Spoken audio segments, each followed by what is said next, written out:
हनुमान बेनीवाल ने कहा है कि सरकार की ईंट से ईंट बजा दूंगा अगर मांगे नहीं मानी गई। तो क्या लगता है कि ऐसा कुछ भी संभव लग रहा है? तो एक दिन प्रेम जी बेरवा आए थे, तो उन्होंने कहा कि हम इसको हटाएंगे, रिको को हटाएंगे, लेकिन फिर भी उन्होंने 2 दिन का टाइम दिया था। आज 10 दिन हो गए, उनका कोई भी जवाब नहीं आया। अच्छा, उसी दिन जिस दिन वो यहाँ आए थे, यहाँ से 4 घंटे बाद में एक पास के गांव में जाकर, और वो वहाँ रिको जो आवंटित जो पार्टियां हैं, वो जिनको आवंटन किया गया, जिनको प्लाटिंग की गई, वो पार्टियों को वो ऑफर दे रहे हैं कि आप आओ और ये बढ़िया अच्छा क्षेत्र है। दोहरी बात कर रहे हैं। तो जो सरकार कहती है कि हम पर्यावरण बचाना चाहते, पशु पक्षी बचाना चाहते, गौ माता की रक्षा करना चाहते, वही दोहरी नीति अपना रही है।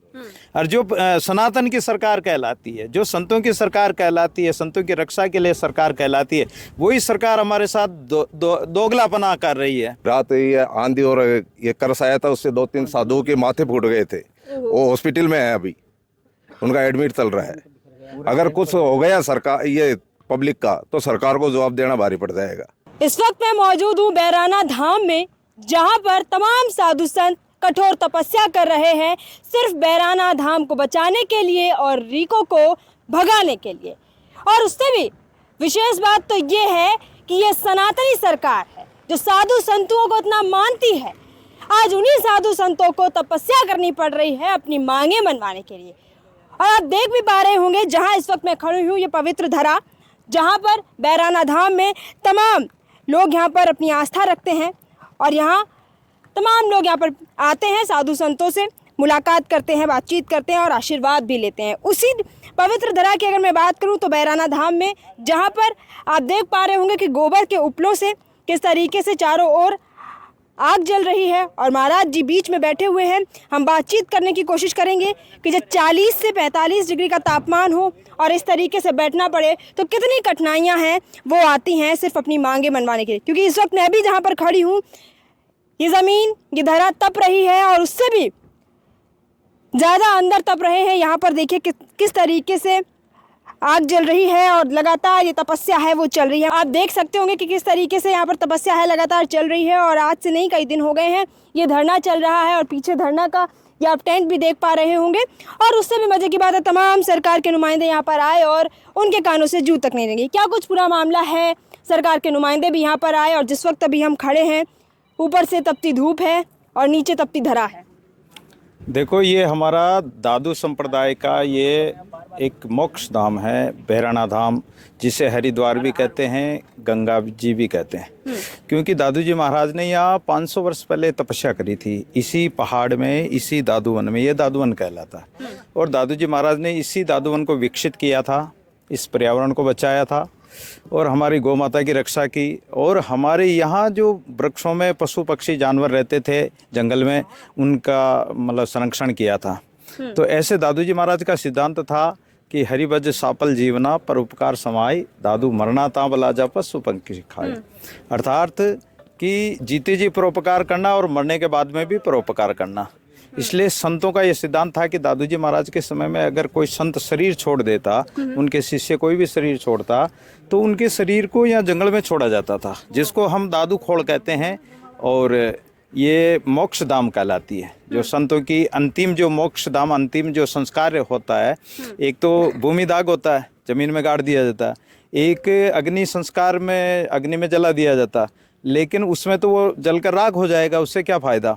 तो जीते जी परोपकार करना और मरने के बाद में भी शरीर के द्वारा जीव जंतु जो खा के अपना भोजन करेंगे तो उनका भला होगा। इसलिए हमारे दादू जी महाराज का ये सिद्धांत था। तो दादू जी महाराज यहाँ संत के शरीर को यहीं छोड़ देते थे और जीव जंतु खा जाते थे। ऐसा यहाँ सिद्धांत ये दादू खोल रहा है। ये ऐतिहासिक धरोहर है और हमारा इतिहास है दादू पंथ का, जो 500 वर्ष से चला आ रहा।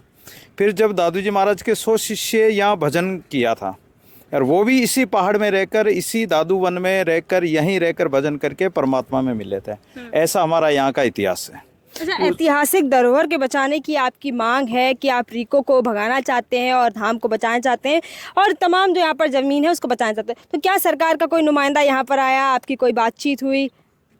हाँ, तो मैं ये बता रहा हूँ कि जो हमारा जो दादू खोड़ है, अभी साल भर पहले अच्छा, पहले इस सरकार ने, जो वर्तमान सरकार है, इस सरकार ने 2016 में इसको रिको को आवंटन कर दिया और ये 1200 बीघा, करीबन 1200 बीघा को रिको को आवंटन कर दिया।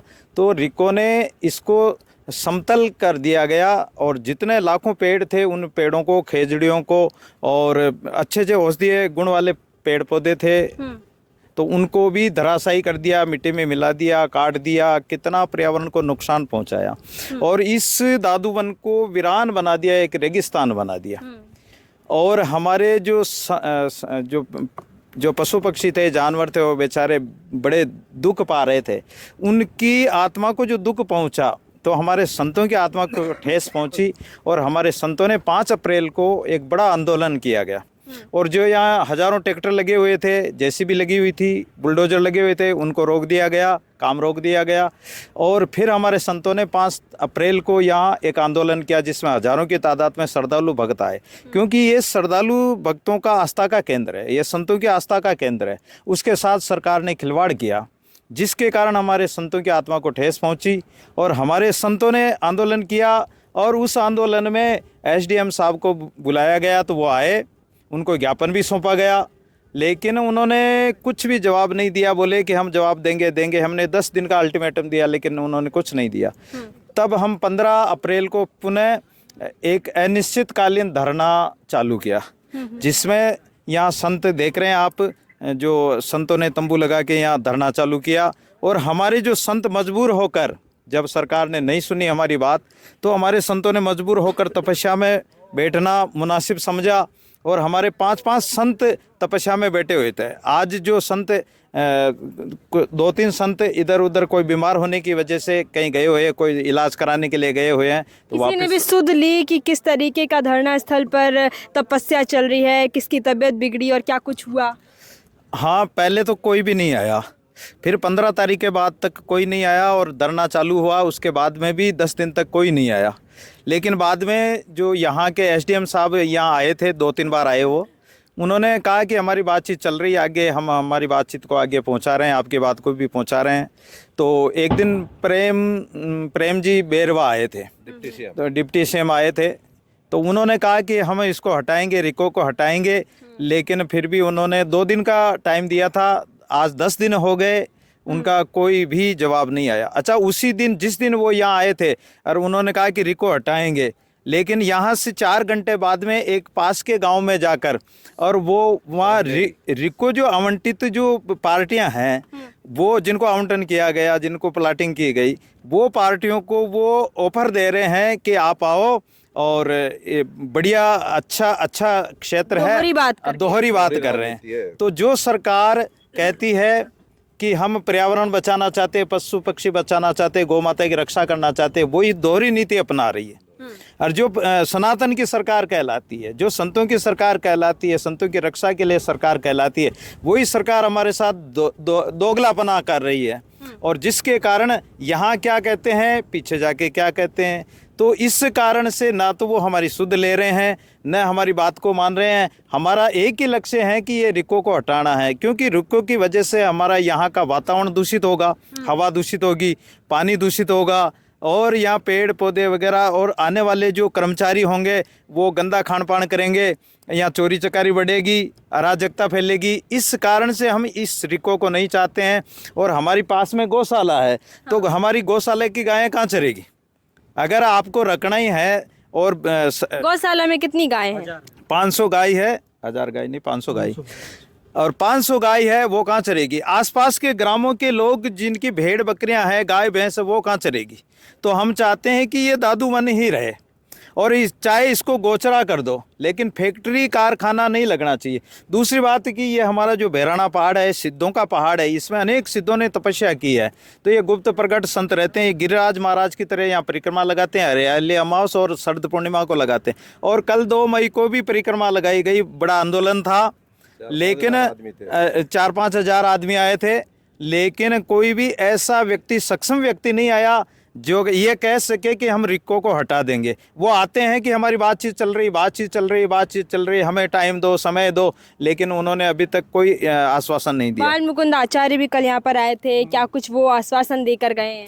बाल मुकुंद आचार्य जी आए तो थे, और उनको पूछा भी गया कि आप एक तो संतों की तरफ से आए हो या राजनीतिक पार्टी की तरफ से आए हो, तो उन्होंने कहा कि नहीं, मैं संतों का संरक्षक भी हूँ, एक कोई संस्था चलाते हैं जिसका संरक्षक भी हूँ, मैं अध्यक्ष हूँ। उसके बाद उन्होंने कहा कि नहीं, रिको भी रहना चाहिए और मजदूरी भी मिलेगी, लोगों को रोजगार मिलेगा। तो वो रिको हटाने की बात तो करते नहीं है, वो तो मतलब सरकार के ही मतलब उनके अनुसार ही नुमाइंदे हैं, उन्हीं के अनुसार बात कर रहे थे वो, और उन्होंने कुछ भी नहीं कहा। और ये जरूर कहते हैं कि आप कुछ ले लो, मतलब बहराना धाम वालों को लोभ देना चाहते हैं कि आप थोड़ा सा आप ले लो, हम आपके आश्रम को डेवलप कर। अरे हमारा आश्रम तो वैसे ही डेवलप है, हमें जरूरत ही नहीं है। हमें तो जरूरत है गाय भैंस के लिए, पशु पक्षियों के लिए, जानवरों के लिए। ये दादूवन है, ये हरा भरा रहना चाहिए और यहाँ हरियाली रहनी चाहिए। और जो ये एकांत वातावरण है और जहाँ पवित्रता बनी हुई है हमारे 500 साल से, तो वही पवित्रता वापस हम चाहते हैं, रिको को हटाना चाहते हैं हम, इसके अलावा और कुछ नहीं चाहते हैं। और हमें ज़मीन भी नहीं चाहिए, क्योंकि ज़मीन ये सिवा इच्छा है, सरकार की है तो सरकार रखे, लेकिन हम तो चाहते हैं कि यहाँ पेड़ पौधे लगे और हरियाली हरा दादूवन रहे। हनुमान बेनीवाल ने कहा है कि सरकार की ईंट से ईंट बजा दूंगा अगर मांगे नहीं मानी गई। तो क्या लगता है कि ऐसा कुछ भी संभव लग रहा है? लग रहा है साहब, अगर ये राजस्थान सरकार नहीं सुनेगी तो ईंट से ईंट बज जाएगी साहब। सांसद हनुमान बेनीवाल यहाँ पर आएंगे, आप लोगों की मांगे उठाएंगे और उसके बाद लड़ाई लड़ेंगे? लड़ेंगे साहब, जरूर लड़ेंगे हम। क्या और कोई ऐसा नहीं है सरकार में जिससे आप आशा और उम्मीद करते हो? हमारी कोई आवाज ही नहीं सुन रहा है। ये गूंगी सरकार है, ये बहरी सरकार है, बीजेपी सरकार। ये सनातन के नाम से फालतू ढोंग फैलाती है ये बीजेपी सरकार। तो इस बार क्या साधु और संत सड़कों पर आकर उन्हें जगाने की कोशिश करेंगे? साधु संत तो जगा रहे हैं, वो सो रहे हैं, वो तो जग ही नहीं रहे। क्या वो इस बात का फायदा उठा रहे हैं कि आप लोग एकांत में बैठे हैं, कोई सुन नहीं रहा है? कोई भी नहीं सुन रहा साहब। आज ही कम से कम 21 दिन हो गए हमको यहाँ बैठे हुए। 21 दिन ऐसी ही तपस्या ऐसी तपस्या लगा के कोई हमारी सुन नहीं रहे।